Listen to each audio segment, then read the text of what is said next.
നമസ്കാരം. മലയാളികളുടെ പുതുവർഷ പുലരി ചിങ്ങം 1 ഒപ്പം തന്നെ ചലച്ചിത്ര മേഖലയിലെ സ്ത്രീകളുടെ പ്രശ്നങ്ങൾ പഠിച്ച ജസ്റ്റിസ് ഹേമ കമ്മിറ്റി റിപ്പോർട്ട് ഇന്ന് പുറത്തുവിടും. സ്വകാര്യത മാനിച്ച് ചില വിവരങ്ങൾ ഒഴിവാക്കിയാണ് റിപ്പോർട്ട് പുറത്തുവിടുന്നത്. ഇതടക്കമുള്ള വാർത്തകളുണ്ട്. ആദ്യം ഹെഡ്ലൈൻസ്.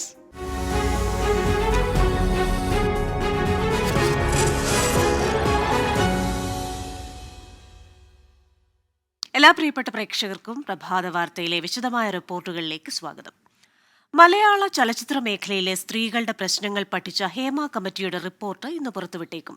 5 വർഷത്തിന് ശേഷമാണ് റിപ്പോർട്ട് വെളിച്ചം കാണുന്നത്. വിവരാവകാശ കമ്മീഷൻ ഉത്തരവനുസരിച്ച് വ്യക്തികളുടെ സ്വകാര്യതയെ ബാധിക്കുന്ന വിവരങ്ങൾ ഒഴിവാക്കിയാണ് റിപ്പോർട്ട് പുറത്തുവിടുക. 2017 ഫെബ്രുവരി 17 നടി ആക്രമിക്കപ്പെട്ടതാണ് ഹേമ കമ്മിറ്റി രൂപീകരണത്തിലേക്ക് എത്തിച്ചത്. അതേ വർഷം ജൂലൈ 1 ഹേമ കമ്മിറ്റി നിലവിൽ വന്നു. സിനിമാ മേഖലയിലെ സ്ത്രീകൾ അനുഭവിക്കുന്ന പ്രശ്നങ്ങൾ പഠിച്ച് 6 മാസത്തിനുള്ളിൽ റിപ്പോർട്ട് സമർപ്പിക്കണമെന്നായിരുന്നു ആവശ്യം. 2 വർഷത്തിന് ശേഷം 2019 ഡിസംബർ 31 കമ്മിറ്റി മുഖ്യമന്ത്രിക്ക് റിപ്പോർട്ട് കൈമാറിയത്. പിന്നീട് റിപ്പോർട്ട് പുറത്തുവിടണമെന്ന ആവശ്യം ശക്തമായി. അനുകൂല തീരുമാനമായിരുന്നില്ല സർക്കാരിന്റെ ഭാഗത്തുനിന്ന് ഉണ്ടായത്. വിഷയം കോടതി കയറി. റിപ്പോർട്ട് പഠിക്കാനുള്ള സാവകാശം വേണമെന്ന് സർക്കാർ വാദിച്ചു. സ്വകാര്യതയെ ഹനിക്കുന്ന വിവരങ്ങളുള്ളതിനാൽ റിപ്പോർട്ട് പുറത്തുവിടാനാകില്ലെന്ന് സർക്കാർ നിലപാടിൽ ഉറച്ചു നിന്നു. ഒടുവിൽ വിവരാവകാശ commissioner A Abdul Hakeem report പുറത്തുവിടാൻ ഉത്തരവിട്ടു. വിലക്കപ്പെട്ട വിവരങ്ങളുള്ളതിനാൽ ഒരു റിപ്പോർട്ട് പൂർണ്ണമായും രഹസ്യമായി വെക്കരുതെന്ന മുൻ വിധിന്യായങ്ങൾ ചൂണ്ടിക്കാട്ടിയായിരുന്നു ഉത്തരവ്. ജൂലൈ 24 റിപ്പോർട്ട് പുറത്തുവിടാനിരിക്കെ സിനിമാ നിർമ്മാതാവ് സജിമോൻ പാറയിലിന്റെ ഹർജിയിൽ റിപ്പോർട്ട് പുറത്തുവിടുന്നത് പിന്നെയും വൈകി. ഹർജി ഹൈക്കോടതി തള്ളിയതോടെയാണ് റിപ്പോർട്ട് പുറം ലോകം കാണാൻ ഒരുങ്ങുന്നത്. 295 പേജുകളുള്ള റിപ്പോർട്ടിലെ 62 പേജുകൾ ഒഴിവാക്കിയാകും റിപ്പോർട്ട് പുറത്തുവിടുന്നത്. നേരത്തെ പരസ്യമാക്കാൻ സാധിക്കില്ലെന്നറിയിച്ചിരുന്ന ഭാഗങ്ങൾ തന്നെയാണ് ഒഴിവാക്കുക.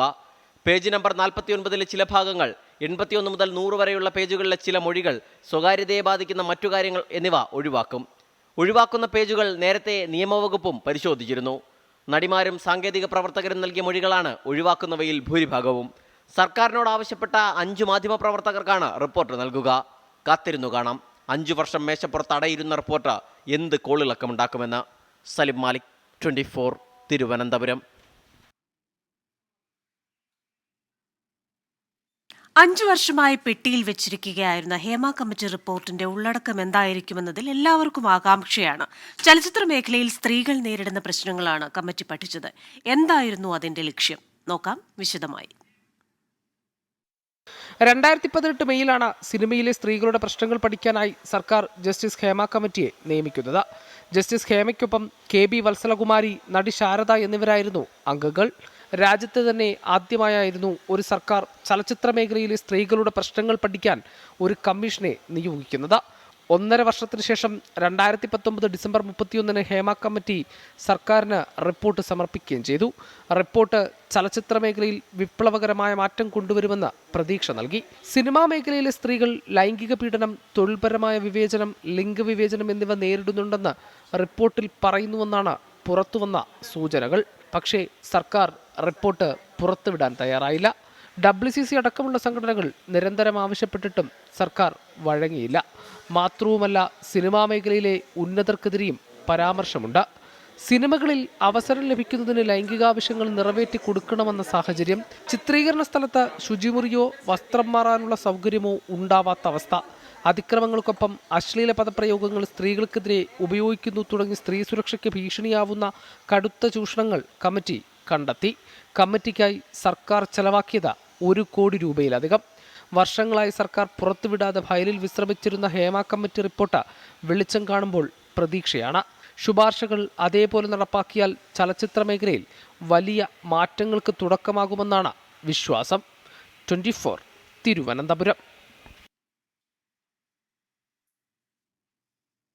കൊൽക്കത്ത RG കർ മെഡിക്കൽ കോളേജിൽ ജൂനിയർ ഡോക്ടറെ ബലാത്സംഗം ചെയ്തു കൊലപ്പെടുത്തിയ സംഭവത്തിൽ ആരോഗ്യ മേഖലയിലെ പ്രതിഷേധം ഇന്നു മുതൽ രാജ്യവ്യാപകമായി ശക്തമാകും.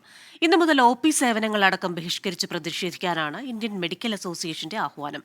മെഡിക്കൽ കോളേജിലെ മുൻ പ്രിൻസിപ്പൽ സന്ദീപ് ഘോഷിനെ CBI കഴിഞ്ഞ ദിവസം 7 മണിക്കൂറോളം ചോദ്യം ചെയ്തു. കൂടുതൽ പേരുടെ ചോദ്യം ചെയ്യലും അറസ്റ്റും ഉടനുണ്ടാകുമെന്നാണ് CBI വൃത്തങ്ങളിൽ നിന്ന് ലഭിക്കുന്ന സൂചന. ആശുപത്രി ആക്രമിച്ച കേസിൽ ഇതുവരെ 25 പേരെ കൊൽക്കത്ത പോലീസ് അറസ്റ്റ് ചെയ്തു. കേസ് കൊൽക്കത്ത പോലീസ് പോലീസിൽ നിന്ന് CBIക്ക് കൈമാറി. 48 മണിക്കൂർ കഴിഞ്ഞിട്ടും നീതി ലഭിച്ചില്ലെന്നും അന്വേഷണം സംബന്ധിച്ച് ഒരു വ്യക്തതയും ലഭിച്ചിട്ടില്ലെന്നും മെഡിക്കൽ കോളേജിൽ പ്രതിഷേധിക്കുന്ന വിദ്യാർത്ഥികൾ ആരോപിച്ചു. കൊൽക്കത്തയിൽ യുവ ഡോക്ടർ കൊല്ലപ്പെട്ട സംഭവത്തിൽ IMA ആഹ്വാനപ്രകാരം സംസ്ഥാനത്തും ഇന്ന് ഡോക്ടർമാരുടെ പണിമുടക്ക്. 24 മണിക്കൂർ നീണ്ടു നിൽക്കുന്ന പണിമുടക്ക് നാളെ രാവിലെ 6 മണിക്ക് അവസാനിക്കും. അഡ്മിറ്റ് ചെയ്ത രോഗികൾക്കുള്ള ചികിത്സയും അവശ്യ സേവനങ്ങളും അത്യാഹിത വിഭാഗങ്ങളും പണിമുടക്കിൽ നിന്ന് ഒഴിവാക്കി. KGMCTA, KGIMOA, KGMOA തുടങ്ങിയ സംഘടനകൾ പണിമുടക്കിന്റെ ഭാഗമാകും. KMPGAയുടെ നേതൃത്വത്തിൽ ഇന്നലെ ആരംഭിച്ച PG ഡോക്ടേഴ്സിന്റെ പണിമുടക്ക് ഇന്നും തുടരും. വാർഡ് ഡ്യൂട്ടിയും OPയും ഇന്ന് ബഹിഷ്കരിക്കും. തിരുവനന്തപുരം മെഡിക്കൽ കോളേജിലെ PG ഡോക്ടേഴ്സിനൊപ്പം IMAയുടെ ദേശീയ സംസ്ഥാന നേതാക്കളും ഇന്ന് പ്രതിഷേധിക്കും. ശിരൂരിൽ മണ്ണിടിച്ചിലിൽ കാണാതായ അർജുനായുള്ള തെരച്ചിലിൽ അനിശ്ചിതത്വം. പുഴയ്ക്കടിയിൽ കാഴ്ചാപരിമിതിയുള്ളതിനാൽ ഇന്ന് തെരച്ചിലില്ല. ഡ്രഡ്ജർ എത്തിച്ച് പുഴയുടെ അടിത്തട്ടിലെ മണ്ണ് നീക്കം ചെയ്താൽ മാത്രമേ ഇനി തെരച്ചിൽ സാധ്യമാകൂ എന്നാണ് ജില്ലാ ഭരണകൂടത്തിന്റെ നിലപാട്. ഗോവയിൽ നിന്ന് തിങ്കളാഴ്ചയോടെ ഡ്രഡ്ജർ എത്തിക്കാനായിരുന്നു നീക്കം. എന്നാൽ നടപടിക്രമങ്ങൾ പൂർത്തീകരിച്ച് ഡ്രഡ്ജർ ശിരൂരിലെത്തിക്കാൻ ഒരാഴ്ചയെങ്കിലും ആവശ്യമാണെന്നാണ് ജില്ലാ ഭരണകൂടം നൽകിയ ഡ്രഡ്ജിംഗ് കമ്പനി അറിയിച്ചത്. ഉരുൾപൊട്ടലുണ്ടായ മുണ്ടക്കൈ ചൂരൽമല പ്രദേശങ്ങളിൽ 18 ദിവസമായി നടന്നുവന്ന ജനകീയ തെരച്ചിൽ അവസാനിച്ചു. ഇന്നു മുതൽ ബന്ധുക്കൾ ആവശ്യപ്പെടുന്ന സ്ഥലത്തും സംശയം തോന്നുന്ന ഇടങ്ങളിലും മാത്രമായിരിക്കും തെരച്ചിൽ. 124 പേരെ ഇനിയും കണ്ടെത്താനുണ്ട്. ചൂരൽമലയിൽ നിന്നും വിപിൻ C വിജയനാണ് ചേരുന്നത്. വിപിൻ, കഴിഞ്ഞ ദിവസം കൊണ്ട് ജനകീയ തെരച്ചിൽ അവസാനിച്ചു. ഇനി ബന്ധുക്കളുടെ ആവശ്യപ്രകാരം എന്തെങ്കിലും രേഖകളോ മറ്റെന്തെങ്കിലും വീണ്ടെടുക്കാനോ ഉണ്ടെങ്കിൽ മാത്രം ഈ തെരച്ചിൽ തുടരും എന്നല്ലേ തീരുമാനം? ഇനിയും 124 പേരെ കണ്ടെത്താനുണ്ടല്ലോ. അതുമായി ബന്ധപ്പെട്ട ഏത് തരത്തിലുള്ള ഒരു തീരുമാനമാണുള്ളത്?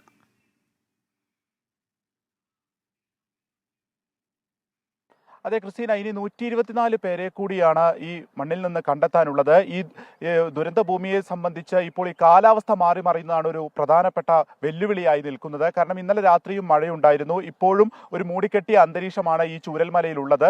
ഇവിടുത്തെ പുഴയിലെ ജലനിരപ്പും ചെറുതായിട്ടാണെങ്കിൽ പോലും അത് കൂടി വരുന്നുമുണ്ട്. പല ഭാഗങ്ങളിലും ഇപ്പോൾ മറ്റ് ചൂരൽമലയിലടക്കം വെയിലാണ് എന്നുണ്ടെങ്കിൽ മുണ്ടക്കൈയിലൊക്കെ മഴ പെയ്യുന്നു. അങ്ങനെ മാറി മറിയുന്ന ഒരു കാലാവസ്ഥയുണ്ട്. ഇനിയുള്ള ഒരു തിരച്ചിൽ എങ്ങനെയായിരിക്കും എന്നുള്ളതിനെ സംബന്ധിച്ച് ഈ ബന്ധുക്കൾ ആവശ്യപ്പെടുന്ന സ്ഥലങ്ങളിലോ അല്ലെങ്കിൽ ഈ പറഞ്ഞതുപോലെ തന്നെ രേഖകളോ പണമോ വീണ്ടെടുക്കുന്നതിന് വേണ്ടിയിട്ടുള്ള ഒരു തിരച്ചിലായിരിക്കും. അതുകൊണ്ട് തന്നെ പോലീസ് അടക്കമുള്ളവർ അംഗബലം പതിയെ കുറച്ചു തുടങ്ങിയിട്ടുണ്ട്. ഇന്ന് മന്ത്രിസഭയുടെ ഉപസമിതി വയനാട്ടിലുണ്ട്. ഈ യോഗത്തിലായിരിക്കും ഇനി എങ്ങനെ മുന്നോട്ട് പോകണം എന്നതിനെ സംബന്ധിച്ച് തീരുമാനമെടുക്കുക. സംയുക്തമായി കഴിഞ്ഞ 18 ദിവസമായി നടത്തി വന്ന സമാനതകളില്ലാത്ത തിരച്ചിൽ നിർത്തിവെച്ചു. ഇനി അങ്ങോട്ടേക്ക് ഇവർ പറയുന്നതിനനുസരിച്ച് മാത്രമായിരിക്കും ഒരു തിരച്ചിൽ ഉണ്ടാവുക എന്നുള്ളത് കൂടിയാണ്. ഇപ്പോൾ ഈ പുനരധിവാസത്തെക്കുറിച്ചാണ് പ്രധാനമായിട്ടുള്ള ചർച്ച നടക്കേണ്ടത്. അതുകൊണ്ട് തന്നെ വിവിധ അദാലത്തുകൾ ഓരോ ദിവസങ്ങളിലായി നടക്കുകയാണ്. ഇന്നലെ ബാങ്കിന്റെ അദാലത്ത് ഉണ്ടായിരുന്നു. കാരണം ബാങ്ക് അക്കൗണ്ട് ഉള്ള ആളുകൾക്ക് മാത്രമാണ് ഈ സർക്കാരിന്റെ പണം അടക്കം വരുന്നത്. ഇപ്പോൾ ഈ ബാങ്ക് അക്കൗണ്ട് എടുക്കുക എന്നുള്ളതാണ് അതിലെ ഏറ്റവും പ്രധാനപ്പെട്ട കാര്യം. അപ്പോൾ ഈ ദുരിതബാധിതർക്ക് ബാങ്ക് അക്കൗണ്ട് ഇല്ല എന്നുണ്ടെങ്കിൽ അത് എടുക്കുന്നതിനുള്ള നടപടികൾ ഇന്നലെ മുതൽ ആരംഭിച്ചിട്ടുണ്ട്. ഇന്നലെ ഒരു ഏകദേശം 400ഓളം ആളുകൾക്ക് ബാങ്ക് അക്കൗണ്ടിന്റെ അതിൽ പണം വന്നു എന്നുള്ളതാണ് ഇതുവരെയും ലഭിക്കുന്ന വിവരം. ഒപ്പം തന്നെ DNA ടെസ്റ്റുമായി ബന്ധപ്പെട്ടതാണ്. കാരണം 401 DNA ടെസ്റ്റിനാണ് കൊടുത്തിരിക്കുന്നത്. രക്തസാമ്പിളുകളും നൽകി കഴിഞ്ഞു. ഇതിന്റെ ഒരു ക്രോസ് മാച്ചിങ് ആണ് ഇപ്പോൾ നടക്കുന്നത്. ഇതിന്റെ ആദ്യഘട്ട ഫലം വരും ദിവസങ്ങളിൽ തന്നെ വരുമെന്നുള്ളതാണ് നിലവിൽ കഴിഞ്ഞ ദിവസം ഉപസമിതി അറിയിച്ചിരിക്കുന്നത്. അപ്പോൾ ഇന്ന് റവന്യൂ മന്ത്രി K രാജന്റെ നേതൃത്വത്തിലുള്ള യോഗം വയനാട്ടിൽ നടക്കുന്നുണ്ട്. ഈ യോഗത്തിൽ അതിന്റെ ആദ്യഘട്ട സൂചനകളിലും വന്നു എന്നതിനെ സംബന്ധിച്ചിട്ടുള്ള ഒരു വ്യക്തത വരികയും ചെയ്യും. ക്രിസ്റ്റീന. ശരി, ചുരൽമലയിൽ നിന്നും വിവരങ്ങൾ നൽകിയത് വിപിൻ C വിജയനാണ്. ഉരുൾപൊട്ടലിൽ നിന്ന് കഷ്ടിച്ച് രക്ഷപ്പെട്ടതാണ് ചൂരൽമല സ്വദേശി ഹാജിറയും കുടുംബവും. മകളുടെ ഏറ്റവും വലിയ ആഗ്രഹമായിരുന്നു B.Pharm ചേർന്ന് പഠിക്കുക എന്നത്. കോളേജിൽ ചേരാനുള്ള തയ്യാറെടുപ്പുകൾക്കിടയിലാണ് ദുരന്തം. ഇന്നത്തെ അവസ്ഥയിൽ മകളുടെ പഠനം എന്താകുമെന്ന ആശങ്കയിലാണ് ഈ കുടുംബം. ചൂരൽമലയിലെ ദുരന്തത്തിൽ കഷ്ടിച്ച് രക്ഷപ്പെട്ടതാണ് മുസ്തഫയും ഹാജിറയും അടങ്ങുന്ന കുടുംബം. ചൂരൽമലയിലെ സന്നദ്ധ പ്രവർത്തനത്തിൽ ഇപ്പോഴും മുസ്തഫയുണ്ട്. ഈ കുടുംബം വാടക വീട്ടിലാണ് താമസിക്കുന്നത്. ഇപ്പോൾ ഇവർ നമുക്ക് മുന്നിലേക്ക് ഒരു ആവശ്യം ഉന്നയിക്കുകയാണ്. അത് മക്കളുടെ വിദ്യാഭ്യാസവുമായി ബന്ധപ്പെട്ടതാണ്. ഹാജിറ ചേരുകയാണ്. എന്താണ് നിങ്ങളുടെ ഒരു ആവശ്യം? എൻ്റെ രണ്ടാമത്തെ മോള് +2 കഴിഞ്ഞിരിക്കുകയാണ്. അവൾക്ക് B.Pharm ചെയ്യണം എന്നാണ് ആഗ്രഹം. ഞങ്ങളതൊക്കെ പഠിപ്പിക്കാനുള്ള കാര്യങ്ങളൊക്കെ ഞങ്ങൾ ഒരുങ്ങി നിൽക്കുകയാണ്. കൂലിപ്പണിയാണെങ്കിലും ചെയ്യാമെന്നുള്ള തയ്യാറ് തന്നെയായിരുന്നു. ഇപ്പം എന്തായാലും ഈ ഒരു സംഭവം നടന്ന കാരണം ഞങ്ങൾക്ക് ഇനിയിപ്പോൾ അത് പറ്റും തോന്നണില്ല. അപ്പോൾ ആരെങ്കിലും സഹായിക്കാനില്ല ഉണ്ടെങ്കിൽ അതൊന്ന് തരാൻ പറ്റിയ. പ്ലസ് ടുവിന് എത്ര മാർക്ക് ഉണ്ടായിരുന്നു? പ്ലസ് ടുവിന് 1200-ൽ 1900 മാർക്കുണ്ട്. പിന്നെ അതിനുള്ള എല്ലാ നടപടികളും നടത്തിയിരുന്നു. ഞങ്ങൾ എറണാകുളം ഒരു കോളേജിൽ സീറ്റൊക്കെ ചോദിച്ച് റെഡിയാക്കി വെച്ചതാണ്. പിന്നെ ചേർക്കാൻ വെള്ളിയാഴ്ച പോകാൻ നിന്നപ്പോഴാണ് സംഭവം അവിടെ നടക്കുന്നത്. പിന്നെ പോകാൻ പറ്റിയിട്ടില്ല, ആർക്കും ഒഴിവില്ല, ഉളപ്പച്ചി വന്നിട്ടുമില്ല. പിന്നെ ഞാനിവിടെ മേപ്പാടിയാണ്, മക്കളെ ഞാൻ ചേരമ്പാടി കൊണ്ടുപോയാക്കി, എൻ്റെ വീട്ടിൽ കൊണ്ടുപോയാക്കിയിരിക്കുകയാണ്. മക്കളാരും അപ്പോൾ ഇപ്പോൾ വയനാട്ടിലില്ല അല്ലേ? വയനാട്ടിലില്ല, തമിഴ്നാടാണ് ഉള്ളത്. പേടിയായിട്ട് ഓല് വരുന്നില്ല, കുറച്ച് ഏട്ടമ്മച്ചി മഴ പോട്ടമ്മച്ചി എന്നാണ് പറഞ്ഞത്. അല്ലാതെ അത്യാവശ്യം ഇപ്പോൾ മോളെ പഠിപ്പ് ബിഫാം മോള് ഭയങ്കര ആഗ്രഹമാണ് ഓൾക്ക് പഠിക്കണം എന്നുള്ളത്. എന്താ ഞങ്ങളെന്നല്ല, നാട്ടുകാർ തന്നെ അങ്ങനെയാണ്, മൊത്തത്തിൽ കരകയറാൻ കുറച്ച് സമയമെടുക്കും. അപ്പോൾ പഠിപ്പ് ഇപ്പോൾ നിർത്തി വെച്ചാൽ ഓരോ വർഷം പോവുകയല്ലേ ചെയ്യുക. കിട്ടിയാൽ നന്നായി, പഠിക്കാനുള്ളൊരവസരം കിട്ടിയാലേ. പേരെന്തായിരുന്നു? പേര് നാജിയ ഷെറി. നാജിയയ്ക്ക് ബിഫാം പഠിക്കണമെന്നുള്ളത് വലിയ ആഗ്രഹമായിരുന്നു. അതിൻ്റെ ഒരു എൻട്രൻസ് നടപടികളിലേക്ക് കടക്കുന്ന ആ സമയത്താണ് ഈ ദുരന്തം അവരെ എല്ലാവരെയും ഉലച്ച് കളഞ്ഞത്. അപ്പോൾ അതിനുള്ള എന്തെങ്കിലും ഒരു വഴി ഉണ്ടാകുമോ എന്നുള്ളതാണ് ഈ കുടുംബം അന്വേഷിക്കുന്നത്. മുനീഫ് തിരൂരിനൊപ്പം വിപിൻ സി വിജയൻ, 24 വയനാട്. 60 വർഷത്തെ പ്രയത്നം കൊണ്ട് നിർമ്മിച്ച വീട് താമസം തുടങ്ങും മുൻപേ തകർന്നതിന്റെ വേദനയിലാണ് വയനാട് ചൂരൽമല സ്കൂൾ റോഡിലെ വിനോദിനി. ഈ മാസം ഗൃഹപ്രവേശം നടത്താനിരിക്കെയാണ് ഉരുൾപൊട്ടലുണ്ടായത്.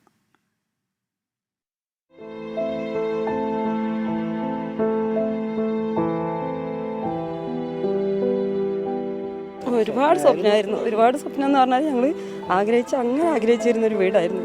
അത് പോയി.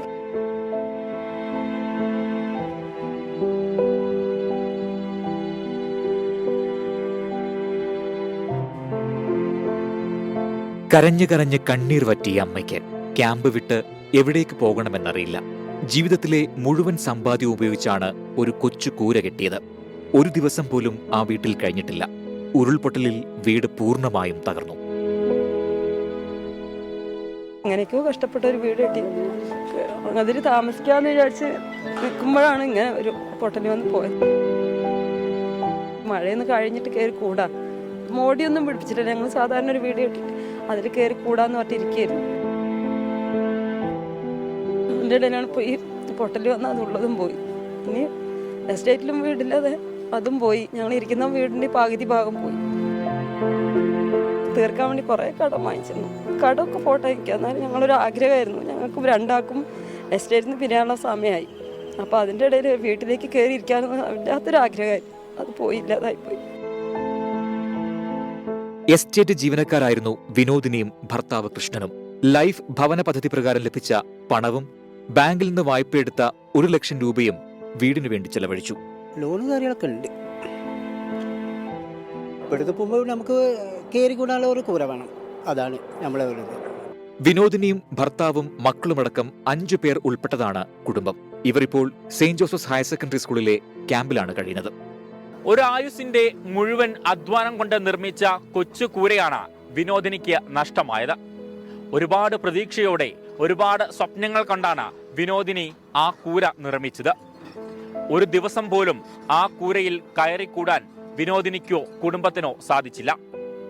ഈ ഉരുൾപൊട്ടലിൽ വിനോദിനിയെപ്പോലെ നിരവധി പേർക്കാണ് വീടുകൾ നഷ്ടമായത്. വയനാട്ടിൽ നിന്നും ഷഹദ് റഹ്മാൻ, 24.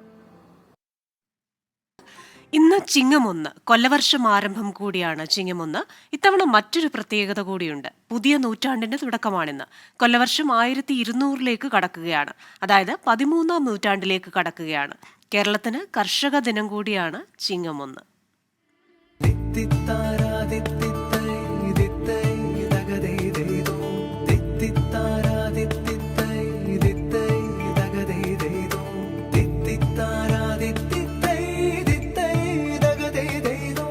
കാർഷിക സംസ്കാരത്തിന്റെയും ഓണക്കാലത്തിന്റെയും ഗൃഹാതുര സ്മരണകളുമായാണ് ചിങ്ങമാസത്തിന്റെ വരവ്.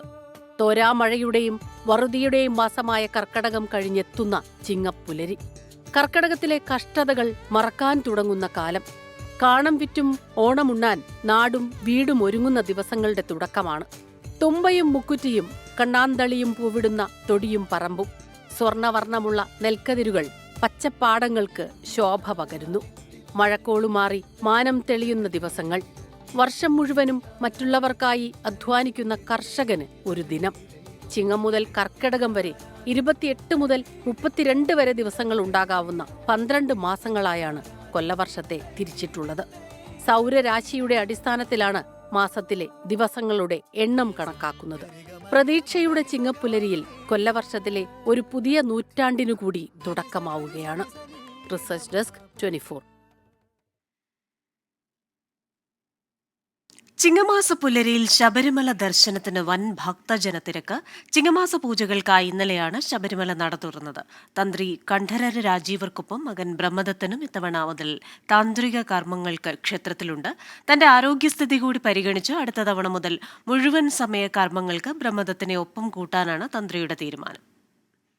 അച്ഛനുണ്ട് കൂടെ, അപ്പോൾ അച്ഛൻ്റെ കൂടെ തന്നെ ഇനി കൂടെ നിന്ന് എല്ലാ കാര്യങ്ങളും ചെയ്യുക. അച്ഛൻ്റെ ഒരു മേൽനോട്ടം എപ്പോഴും ഉണ്ടാകും. അച്ഛനാണ് കാരണം എപ്പോഴും അച്ഛൻ്റെയാണ് ഫൈനൽ സേ.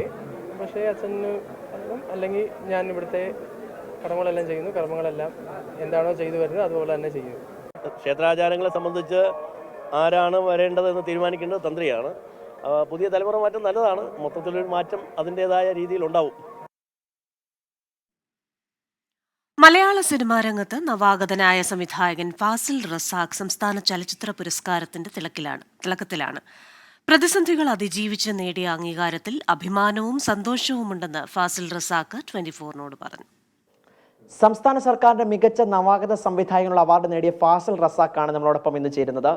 തീർച്ചയായിട്ടും തടവെന്ന സിനിമ അധികം പ്രേക്ഷക പ്രീതി ആർജിച്ചില്ല എന്നുള്ള ഇതിനോടകം തന്നെ ഉണ്ടായിരുന്നു. തിയേറ്ററുകൾ അധികം എത്തിയിട്ടില്ല എന്നുള്ളൊരു വലിയ പ്രതിസന്ധിയൊക്കെ ഉള്ളപ്പോഴാണ് ഇത്തരത്തിലൊരു അവാർഡ് നേട്ടം ഇപ്പോൾ സ്വന്തമാക്കിയിരിക്കുന്നത്. ഈ അവസരത്തിൽ എന്താണ് പറയാനുള്ളത്? വളരെ സന്തോഷം. ആദ്യ സിനിമയാണ്. അപ്പോൾ ഇങ്ങനൊരു സ്റ്റേറ്റ് അവാർഡ് വന്നതിൽ എല്ലാവരും ഹാപ്പിയാണ്. അപ്പോൾ സിനിമ ഈ വർഷം തന്നെ റിലീസ് പ്ലാൻ ചെയ്യുന്നുണ്ട്. എല്ലാവരും സിനിമ കാണണമെന്നാണ് ആഗ്രഹം. അപ്പോൾ അതിനു വേണ്ടിയിട്ടുള്ള കാര്യങ്ങളൊക്കെ സെറ്റ് ചെയ്ത് തുടങ്ങിയിട്ടുണ്ട്. അപ്പം ഈ തടവെന്ന് പറയുന്ന ആ ഒരു കഥയുടെ തന്തു യഥാർത്ഥത്തിൽ എന്താണ്? അത് സിനിമ ഡിസ്കസ് ചെയ്യുന്ന ഹ്യൂമൻ ഇമോഷൻസ് ആണ്. നമുക്ക് ഒരു റിയൽ ലൈഫ് ഇൻസിഡൻ്റ് ആണ് സിനിമയുടെ തുടക്കം, ഒരു സ്റ്റോറി ലൈൻ. പിന്നെ നമ്മൾ ഡിസ്കസ് ചെയ്ത് ഒരു സ്ക്രീൻ പ്ലേ ഫോർമാറ്റിലാക്കി ആക്ടേഴ്സിൻ്റെ ഒക്കെ ഇൻക്ലൂഡ് ചെയ്തിട്ടാണ് അത് കംപ്ലീറ്റ് ചെയ്തത്. ബേസിക്കലി ഹ്യൂമൻ ഇമോഷൻസ് ആണ് സിനിമയിൽ പറഞ്ഞു പോകുന്നത്. ഗീത എന്ന് പറയുന്ന ഒരു അംഗൻവാടി ടീച്ചറാണ് ഇതിനകത്ത് യഥാർത്ഥത്തിൽ ആ ഒരു കഥാപാത്രമായി ഉള്ളത്. അപ്പോൾ ആ ഗീത എന്ന ആ കഥാപാത്രത്തിലൂടെയാണ് ഈ കഥ മുഴുവനും പറഞ്ഞു തീരുന്നത്. അപ്പോൾ അതിനകത്ത് ബീന ഹർചന്ദ്രൻ ഇപ്പോൾ അവാർഡ് ലഭിച്ചിട്ടുണ്ട്. ഗീതയുടെ കഥയാണ് സിനിമ. അപ്പോൾ മുഴുവനായിട്ട് ഒരു 90% ഗീതയാണ് സിനിമയിൽ. അപ്പോൾ അവർക്കതിൽ പിന്നെ മാത്രമല്ല ടീച്ചർ ആദ്യമായിട്ട് അഭിനയിക്കുന്ന ഒരു ലീഡ് ക്യാരക്ടറാണ്. അപ്പോൾ അവർക്കതിൽ ഇങ്ങനൊരു ഇത് കിട്ടുന്നതിൽ വളരെ സന്തോഷമുണ്ട്. കാരണം ടീച്ചർ ഒരുപാട് നാളായി അഭിനയ രംഗത്ത്, പക്ഷേ ഒരു മെയിൻ സ്ട്രീമിലേക്ക് ഇങ്ങനെ സിനിമ എന്നുള്ള രീതിയിലൊന്നും പുള്ളിക്കാരി അങ്ങനെ വർക്ക് ചെയ്തിട്ടില്ല. നാടകത്തിലും അതുപോലെ മോൺ ആക്ട്, കുട്ടികളെ പഠിപ്പിക്കുക, ആ രീതിയിലാണ്. പക്ഷേ ഇപ്പോൾ സിനിമയിൽ അഭിനയിച്ചിട്ട് അത് ആദ്യമായിട്ടൊരു ലീഡ് ക്യാരക്ടർ ചെയ്യുമ്പോൾ അതിന് അവാർഡ് കിട്ടിയതിൽ വളരെ... സിനിമ എന്നത് കൊച്ചുകാലം മുതലുള്ള കുട്ടിക്കാലം മുതലുള്ള പാഷനായിരുന്നു. പാഷനാണ് ഒരു സാക്ഷാത്കാരത്തിലേക്ക് എത്തിയത്. അല്ല, അത് നിരന്തരം ഒരുപാട് സിനിമകൾ കാണും. അപ്പോൾ സിനിമകൾ കണ്ട് ഒരു ടൈമിൽ ചെയ്താൽ കൊള്ളാമെന്ന് തോന്നി. അപ്പം അങ്ങനെ എപ്പോഴും സിനിമ കാണുമ്പോൾ പാഷൻ എപ്പോഴും നിലനിന്ന് പോകും. കുടുംബത്തിൻ്റെയൊക്കെ സപ്പോർട്ട് എങ്ങനെയാണ്? നല്ല സപ്പോർട്ടാണ്. അപ്പോൾ ഇനി പുതിയ വർക്കുകളെ പറ്റിയിട്ടൊന്ന്... ഇപ്പോൾ നമ്മുടെ തടവിലെ എഡിറ്റർ ഒരു ഫീച്ചർ ചെയ്യുന്നുണ്ട്. അപ്പോൾ അതിൻ്റെ പ്രീ പ്രൊഡക്ഷൻ വർക്കിലാണ്. അപ്പോൾ സെയിം ടീമാണ്. അപ്പോൾ അതിൻ്റെ പരിപാടികളാണ്. ഈ പ്രൊഡക്ഷനകത്തൊക്കെ ഒരു തരത്തിൽ ഇപ്പം നിർമ്മാണവുമായിട്ട് ബന്ധപ്പെട്ട ഒരുപാട് തരത്തിലുള്ള പ്രതിസന്ധികളെയൊക്കെ അതിജീവിച്ചിട്ടുണ്ട് എന്നത്. അപ്പോൾ അതെങ്ങനെയായിരുന്നു ഈ പ്രതിസന്ധികളൊക്കെ? ആദ്യ സിനിമ, പ്രത്യേകിച്ച് ഇൻഡിപെൻഡൻറ്റ് സിനിമയൊക്കെ ആകുമ്പോൾ നമുക്ക് പ്രൊഡക്ഷൻ കിട്ടാനൊക്കെ ബുദ്ധിമുട്ടാണ്. പക്ഷേ എൻ്റെ ഇതിന് മുമ്പത്തെ 2 ഷോർട്ട് ഫിലിംസിനും സ്റ്റേറ്റ് അവാർഡ്സ് ഉണ്ടായിരുന്നു. അപ്പോൾ അതുവഴി നമുക്ക് പ്രൊഡക്ഷനൊക്കെ വന്നു. പക്ഷെ അത് ഷൂട്ട് ചെയ്യാൻ പറ്റിയില്ല. കാരണം ആർട്ടിസ്റ്റിൻ്റെ പ്രശ്നം, അതുപോലെ നമ്മളെല്ലാവരും പുതിയ ആളുകൾ. പക്ഷെ പതുക്കെ നമ്മൾ തന്നെ ചെയ്യാന്നുള്ളൊരു ധാരണയിലെത്തി. ഇപ്പോൾ ഈ സിനിമയാണെങ്കിലും ഡയറക്ടറിനെയാണ് പ്രൊഡ്യൂസ് ചെയ്യുന്നത്. അപ്പോൾ ഒരുപാട് പേരുടെ സഹകരണത്തോടു കൂടിയിട്ടാണ് സിനിമ കംപ്ലീറ്റ് ആക്കുന്നത്. കൊച്ചിയിൽ നിന്നും സച്ചിൻ ചന്ദ്രയ്ക്കൊപ്പം YS അഭിനന്ദ്, 24. കൂടുതൽ വാർത്തകളിലേക്ക്. മികച്ച നടിക്കുള്ള സംസ്ഥാന പുരസ്കാരം നാടിന് സമർപ്പിക്കുന്നുവെന്ന തടവ് എന്ന ചിത്രത്തിലെ പ്രകടനത്തിലൂടെ അംഗീകാരം നേടിയ ബീന ആർ ചന്ദ്രൻ. മുന്നോട്ടുള്ള അഭിനയ ജീവിതത്തിന് പുരസ്കാരം പ്രചോദനമാണെന്നും ബീന ആർ ചന്ദ്രൻ 24-നോട് പറഞ്ഞു. മികച്ച നടിയായി തിരഞ്ഞെടുക്കപ്പെട്ട ശേഷം ബീന ടീച്ചർക്ക് ഈ നാട് നൽകുന്ന ഒരു സ്വീകരണം അത് കണ്ട ശേഷമാണ് നമ്മളിങ്ങനെ നിൽക്കുന്നത്. വളരെ അഭിമാനത്തിലാണ്. ഇന്നലെ ആ പ്രഖ്യാപനം വന്നതിന് പിന്നാലെ തന്നെ ആ നാടൊന്നടങ്കം വലിയ ആഹ്ലാദത്തിലാണ്. ടീച്ചർ ക്ലാസ് എടുത്തുകൊണ്ടിരിക്കുമ്പോഴാണ് ആ വിവരം അറിഞ്ഞത് തന്നെ. അതും ഒരു വേദിയിൽ, അതിന് തൊട്ട് ശേഷം ഒരു വേദിയിലാണ് ഉണ്ടായിരുന്നത്. ഒരു നാടകത്തെ അത്രയധികം ഹൃദയത്തോട് ചേർക്കുന്ന അധ്യാപികയ്ക്ക് കിട്ടാവുന്ന ഏറ്റവും വലിയ അംഗീകാരമായിരുന്നു അത്. ഇന്നിപ്പോൾ ഈ നാടിൻ്റെ ഇതും കൂടെ കഴിഞ്ഞപ്പോൾ എന്താണ് തോന്നുന്നത് മനസ്സിൽ? ഈ സിനിമ എൻ്റെ നാടിൻ്റെ സിനിമ തന്നെയായിട്ടാണ് ഞാൻ കണക്കാക്കുന്നത്. ഒരുപാട് സന്തോഷമുണ്ട്. ഈ നാട് വളർത്തിയ കുട്ടിയാണ് ഞാൻ. ഞാൻ പഠിച്ച സ്കൂളിലാണ് ഞാൻ അധ്യാപികയായിട്ടുള്ളത്.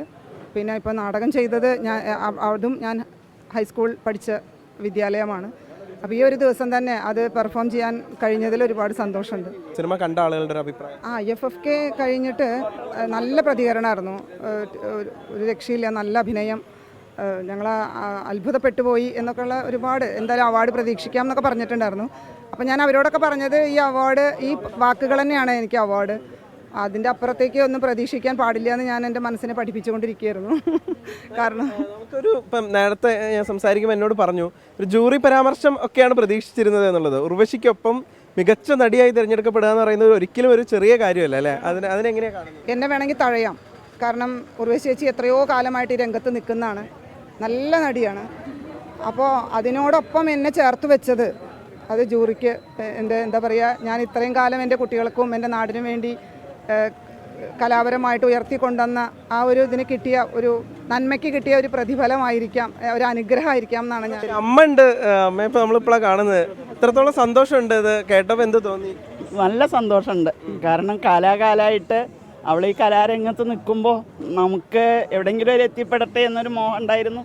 ഈ സിനിമ അഭിനയിക്കുമ്പോഴും നമ്മൾ അത്രയൊന്നും പ്രതീക്ഷിക്കണില്ല. ഇത് പ്രഖ്യാപിക്കുമ്പോൾ അമ്മ അടുത്തുണ്ടായിരുന്നോ? വീട്ടിലായിരുന്നു. നിങ്ങൾ വീട്ടിലും ഉള്ളായിരുന്നു.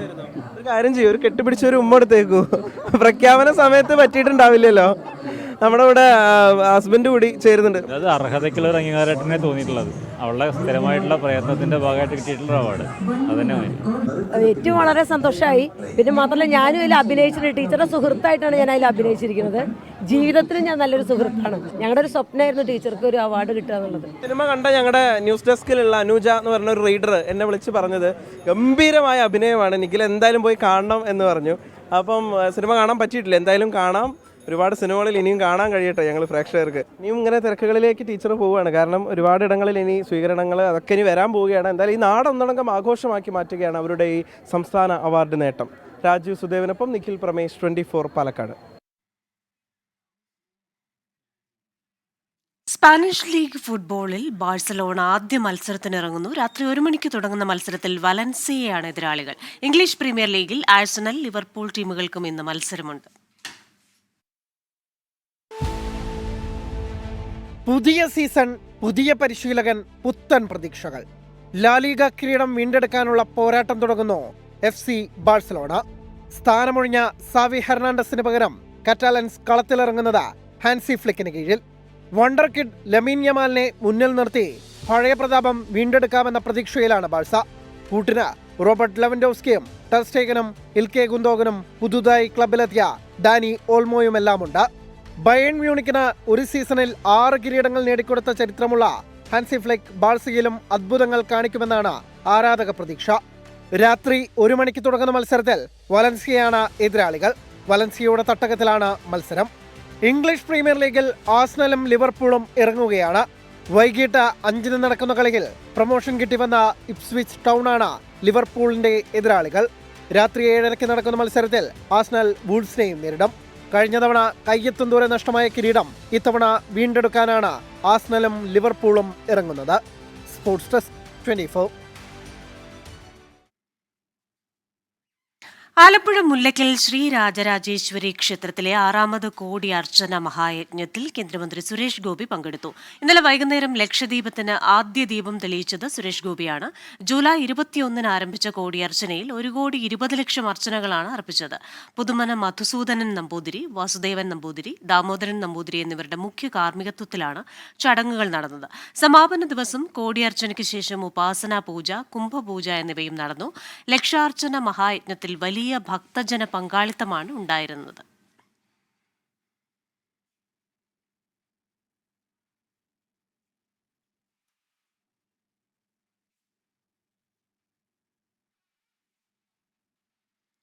മുണ്ടക്കൈ ഉരുൾപൊട്ടലിലെ ദുരിതബാധിതർക്ക് പുനരധിവാസമൊരുക്കാൻ പാലക്കാട് മലമ്പുഴയിൽ കന്നുപൂട്ട് മത്സരം. വനിതകൾ ഉൾപ്പെടെയുള്ള കന്നുടമകളുടെ നേതൃത്വത്തിലാണ് മത്സരം നടന്നത്.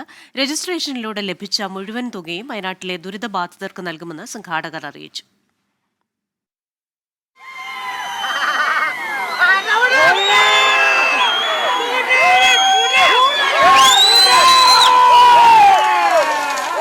മലമ്പുഴ കവയിൽ ഇത്തവണ നടന്ന കന്നുപൂട്ട് മത്സരത്തിന് പ്രത്യേകതകളേറെയാണ്. കൊയ്ത്തുകഴിഞ്ഞ പാടങ്ങളിൽ കാർഷികോത്സവത്തിന്റെ ഭാഗമായാണ് കന്നുപൂട്ട് മത്സരം നടക്കാറ്. ഇത്തവണ കർഷകരുടെ ആഘോഷത്തിനപ്പുറം വയനാടിന്റെ കണ്ണീരൊപ്പാൻ തങ്ങളാലാകുന്നത് സ്വരൂപിക്കാനാണ് മത്സരം സംഘടിപ്പിച്ചത്. മാസങ്ങളോളം പരിശീലനം നേടിയ ഇണക്കാളകൾ മത്സരത്തിനായി കണ്ടത്തിലിറങ്ങി. രജിസ്ട്രേഷനിലൂടെ ലഭിച്ച മുഴുവൻ തുകയും വയനാട് ദുരിതാശ്വാസത്തിനായി നൽകാനാണ് സംഘാടകരുടെ തീരുമാനം. 1980 തുടങ്ങിയാണ്, 44 വർഷമായി. കന്നുകൂട്ടിൽ ഭയങ്കര വാശിയാണ്. പിള്ളേരെ തോൽപ്പിച്ച് നമ്മൾ മുന്നിൽ വരണം, അതൊരു വാശിയാണ്. ജയിക്കും തോൽക്കും, അത് പറയാം. ഇന്ന് വരെ തോറ്റ ചരിത്രം എനിക്കില്ല. അപ്പം നമ്മൾ സാധാരണപ്പെട്ട ആൾക്കാരാണ് ഇത് മുഴുക്ക ഈ പരിപാടിയിൽ പങ്കെടുത്തിട്ടും ഇത് നിർത്തുന്നത്. വയനാട് ദുരന്തവുമായിട്ടുള്ള ദുരിതാശ്വാസ ഫണ്ടിലേക്ക് രൂപീകരിക്കാൻ വേണ്ടിയാണ് ഈ പരിപാടി നടത്തിക്കൊണ്ട് ചെയ്തത്. ഈ സീസണിലെ ആദ്യത്തെ പോട്ടാണത്. കാളപൂട്ട് മത്സരത്തിന്റെ ഉദ്ദേശശുദ്ധി തിരിച്ചറിഞ്ഞ് മറ്റ് ജില്ലകളിൽ നിന്നും തമിഴ്നാട്ടിൽ നിന്നു പോലും കന്നുപൂട്ട് പ്രേമികൾ മലമ്പുഴയിലേക്ക് എത്തിയിരുന്നു.